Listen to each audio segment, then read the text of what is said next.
এটি হলো শেরপুর জেলা ঝিনাইগাতি থানা এবং আংটিয়া বাজারের গুলগুলিয়া ব্যবসায়ী।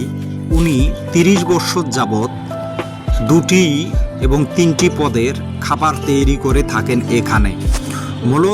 তার মূলত ব্যবসা হলো ছোলা এবং হলো গুলগুলি এবং হলো ছোট ছোট পেঁয়াজি ব্যবসা করেন। তার মূলত উপার্জন এবং সাংসারিক এখান থেকে কিন্তু আয় আসে। দীর্ঘ 30 বছর যাবৎ উনি এখানেই এই ব্যবসাটি করেন এবং পাশাপাশি ওনার বয়স হওয়ার কারণে তার ছেলেকে দায়িত্ব দেওয়ার জন্য আস্তে আস্তে কালো মাস্ক পরা যে ছেলেটি তাকে দায়িত্ব বুঝিয়ে দেওয়ার জন্য আস্তে আস্তে কিন্তু তাকে কাজ শেখাচ্ছে।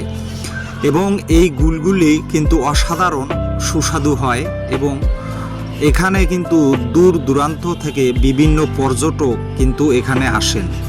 বিশেষ করে আপনার ঢাকা থেকে যারা মধুরটিলা এবং গাজনি বেড়াতে আসেন তারা কিন্তু যারা জানেন এখানে যে আংটি আর গুলগুলি অনেক সুস্বাদু হয়, তারা কিন্তু এখানে যাত্রা বিরতি করার পরে এখানে কিন্তু দোকান খোলা থাকে সকাল 10টা থেকে রাত 10টা পর্যন্ত ওনাদের দোকান কিন্তু খোলা থাকে এবং সব সময় কিন্তু প্রচুর পরিমাণ কিন্তু এখানে বিক্রি হয়।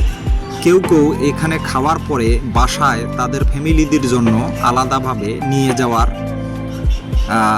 ব্যবস্থা করেন এবং দোকানদাররাও কিন্তু সুন্দরভাবে এখানে ব্যবস্থা করেন। এই যে আপনারা দেখতেছেন ভিডিওর মাধ্যমে সুন্দর করে গ্লাসের মাধ্যমে রাখা হয় এবং আরেকজন মুরব্বী আছে উনি শুধু বিক্রি করেন। এখানে গুলগুলিয়া পার পিস 1 টাকা এবং পেঁয়াজি আপনার হলো 2টা 5 টাকা।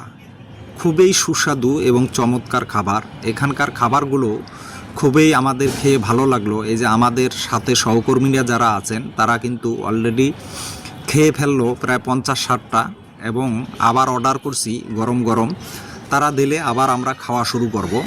তবে এখানে বিভিন্ন ধরনের লোক এবং বিভিন্ন নানা পেশার মানুষ কিন্তু সকাল এবং বিকেলে খেতে আসে। আংটি আর গুলগুলি কিন্তু অসাধারণ সুস্বাদু হয়। এখানে গুলগুলির সাথে নারকেল মিশানো হয়, সেই কারণেই কিন্তু বেশি সুস্বাদু হয়। যারা এখানে আসতে চান তারা ঝিনাইগাতি উপজেলা শেরপুর জেলা এবং আংটিয়া বাজারে আসতে পারেন। আমি ভিডিওতে যে লোকটা দেখতেছি ওখানে গেলেই আপনারা দেখতে পারবেন ওনারে, খুবই সুস্বাদু এবং ভালো। আমার বাড়ি যেহেতু রংপুর, আমি দীর্ঘদিন আমি ওখানে গেলেই ওখানে কিন্তু এই গুলগুলি খেয়ে আসি। তবে বন্ধুরা, যদি গুলগুলির এই ভিডিওটা আপনাদের যদি ভালো লাগে অবশ্যই সাবস্ক্রাইব করবেন এবং শেয়ার করে পাশে থাকার চেষ্টা করবেন। সবাই ভালো থাকবেন। আসসালামু আলাইকুম, আল্লাহ হাফেজ।